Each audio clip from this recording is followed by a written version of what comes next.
های گایز، چطورین؟ به این ویدیو خیلی خوش اومدین.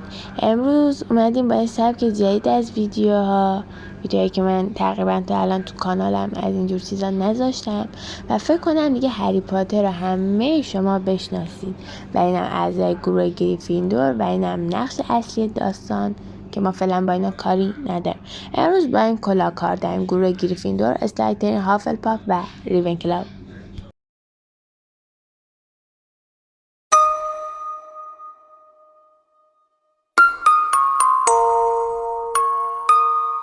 اوکی گایز، ما دعوت شدیم به مراسم گروه بندی هاگوارتس و قراره یه سری از سوالا رو از ما بپرسه. ممکنه 2 گزینه‌ای باشه و 4 گزینه‌ای و در انتها قراره که به ما بگی که داخل چه گروهی قرار میگیریم و بریم که سوالا رو جواب بدیم. میگه اگر کدام را به شما بگویند خیلی بدتان میاد: معمولی، نادان، ترسو، خودخواه. بعد از اینکه از دنیا رفتید دوست دارید مردم با شنیدن اسم شما چیکار کنن؟ برای مهم نیست که بعد از مرگم چه فکری در موردم میکنه، مهم نیست که وقتی زنده‌ام چه فکری در موردم میکنه. با تسلیم به دستاوردهای شما فکر کنن، خواهان شنیدن داستانهای بیشتری از ماجرای شما باشن، دلشان تنگ شود و الاخر گزینه اول از همه بهتر بود. دوست دارید در تاریخ چگونه از شما یاد شه؟ باهوش، خوب، بزرگ، نترس. میدونی گزینه نترس فکر کنم اصلا بهتر باشه. نمیدونم، خوب باشی همه این گزینه ها فکر کنم داشته باشی. ترجیح میدهید مجنون اختراع کنید که چه چیزی رو برایتان ترجیح میکنن؟ عشق، عزت، هوش، قدرت. عزت.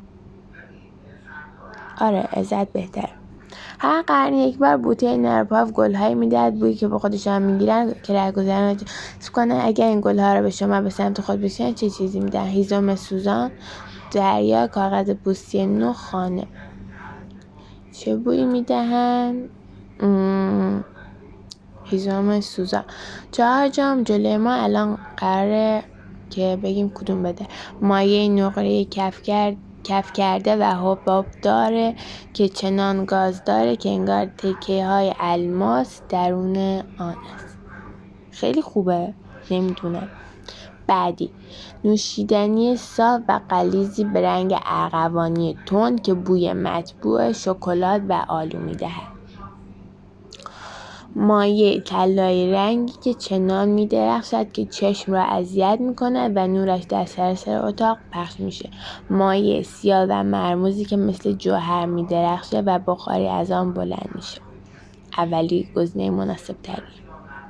کدام ساز بیشتر از همه برایتان گوش نوازه؟ ویولون، ترومپت، پیانو و طبل که پیانو. وارد یک باغ جادویی میشیم. اول از همه چه چیزی رو از نزدیک بررسی کنیم؟ درختی با سیب‌های طلایی، مجسمه جادوگر پیر، قارچ‌های چتری سرخ توپلی، حوضی که حباب میسازه، درختی با برگ‌های نقره هستیم. 4 جعبه جلوی ما. اول از همه کدوم رو باز میکنیم؟ جعبه کوچکی که از جنس لاک پشته که با طلا تزیین شده و داخل آن ظاهراً موجود کوچکی جیر میکنه.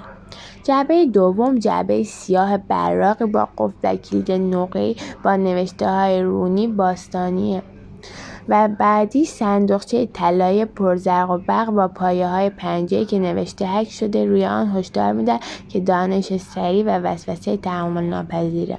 جعبه مسواک کوچک ساده و بی‌تلفی که رویش نوشته که فقط کسانی که یادم رفت یک ترول در هاگوارتس توی دفتر مدیر از کنترل خارج میشه و گنجینه منحصر به فردی رو میخواد بدزده. به ترتیب کدوم رو نجات میدیم؟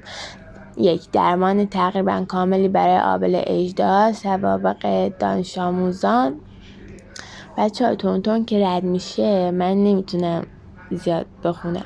سواقب 1000 ساله دانش آموزان، کتاب دست‌نوشته مرموزی پر از نوشته‌های رونی باستانی عجیب.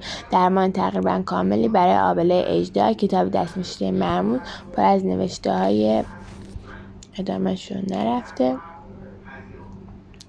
رونی که من اون انتخاب کردم.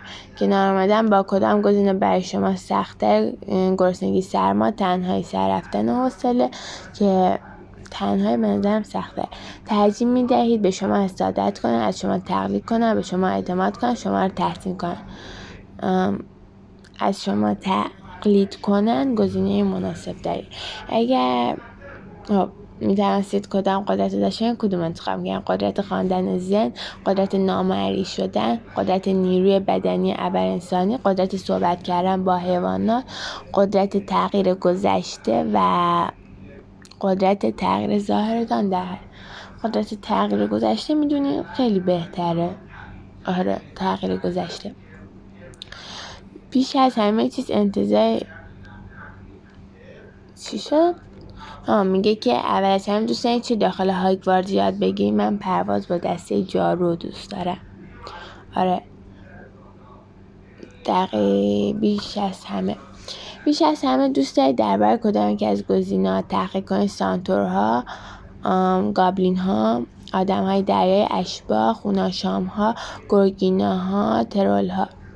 گورگیناها. دوستتان میخواهید از پله رد شوید؟ تون رد میشه. بچه‌ها چیکار کنم؟ سعی میکنم ترول را گول بزنم. آره، یکی از همگروهایتان در یکی از امتحانات هاگوارتس با قلم پرخود املا تقلب کرده. حالا در درس افسون‌ها رتبه اول کلاس شده و شما بعد از اون رتبه دوم شد. پروفسور فلیتویک به این اتفاق مشکوکه. بعد از درس شما رو یک گوشه نگه می‌داره. شما بهش چی میگید؟ بهش دروغ میگم یا به پروفسور فلیتویک خودم میرم میگم که بعد از هم کلاسمون بپرسه؟ و اگه حقیقت رو نگفت من میرم میگم. حقیقت را به پروفسور میگم، اصلا صبر نمیکنم تا پروفسور به من بگه، من خودم میرم میگم.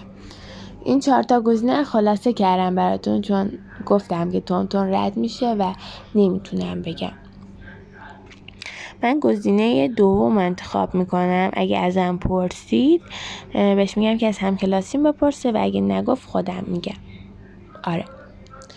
یک ماگل با شما رو در رو میشه و میگوید که مطمئن هست شما ساحره یا جادوگری. چه کار میکنه؟ از اون میپرسم چرا چنین فکری میکنه؟ گزینه بهتری.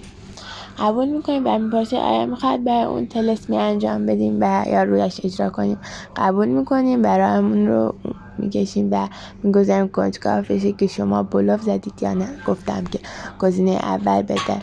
کدام کابوس بیش از همه برای شما ترسناکه؟ بر بالای چیز بلندی ایستادیم و ناگهان میفهمیم که نه جای دست و نه جای پا و نه حسایی است که جلوی سقوط شما رو بگیره. بعدی در اتاق تاریک و بدون پنجره حبس شد و یک چشم از سوراخ کلید به شما نگاه میکنه. ترسناکه اینم. بیدار میشیم و میبینیم که دیگه هیچکی ما رو نمیشناسه. مجبورید با صدای لوس صحبت کنید. بچه‌ها فکر کنم که گزینه سوم ترسناک تر باشه. آره، ولی من گزینه 1 رو انتخاب کردم، نه همون 3 رو انتخاب کردم. کدام جاده بیش از همه شما رو وسوسه میکنه؟ راه سرسبز و وسیع، گوشه تاریک و باریکی با فانوس روشن شده، مسیر پیش در پیش و پوشیده از برگ در جنگل، خیابان سنگفرش با ردیفی از ساختمان‌ها که گزینه اول بهتر من وسوسه میکنه. شبی دیر وقت تنها در خیابان راه میروید که صدای فریاد عجیبی میشنوید که مطمئن هستید بعد برید و ببینید چه خبره. چیکار میکنید؟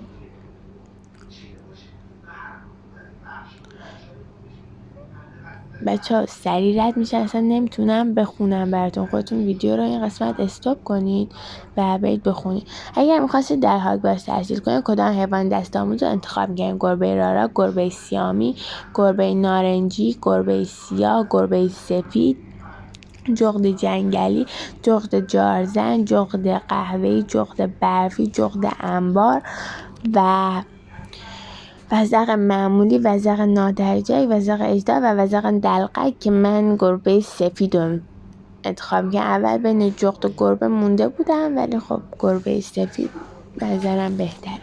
آره.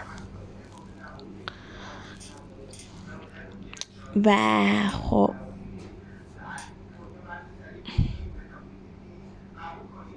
گربه سفید رو انتخاب کردم بچه‌ها. بریم سراغ سال بعدی. بچه سالهای بعدی دیگه همشون 2 گزینه یا راحت، سیاه یا سفید، سیاه یا سفید، سفید، شیر یا خط، شیر سر خط دومه که من شیر رو انتخاب میکنم، چپ یا راست، چپ یا راست. بچه من چون خودم دست چپ انتخاب کردم. گروهی که من انتخاب شدم همون گروهی ها مینان وای گروه هم شد ریونکلاو. بچه چقدر جالب و خوب. همون گروهی هم همشون خوبن به جز این All Don't Love Good. و آره بچه من داخل گروه ریونکلاو انتخاب شدم. شما هم میتونید بزنید انتخاب گروه هاگوارتس. و خیلی ممنون که این ویدیو تا آخر نگاه کردید. نظراتتون رو برام بنویسید، همه رو میخونم جواب میدم. تا ویدیو بعدی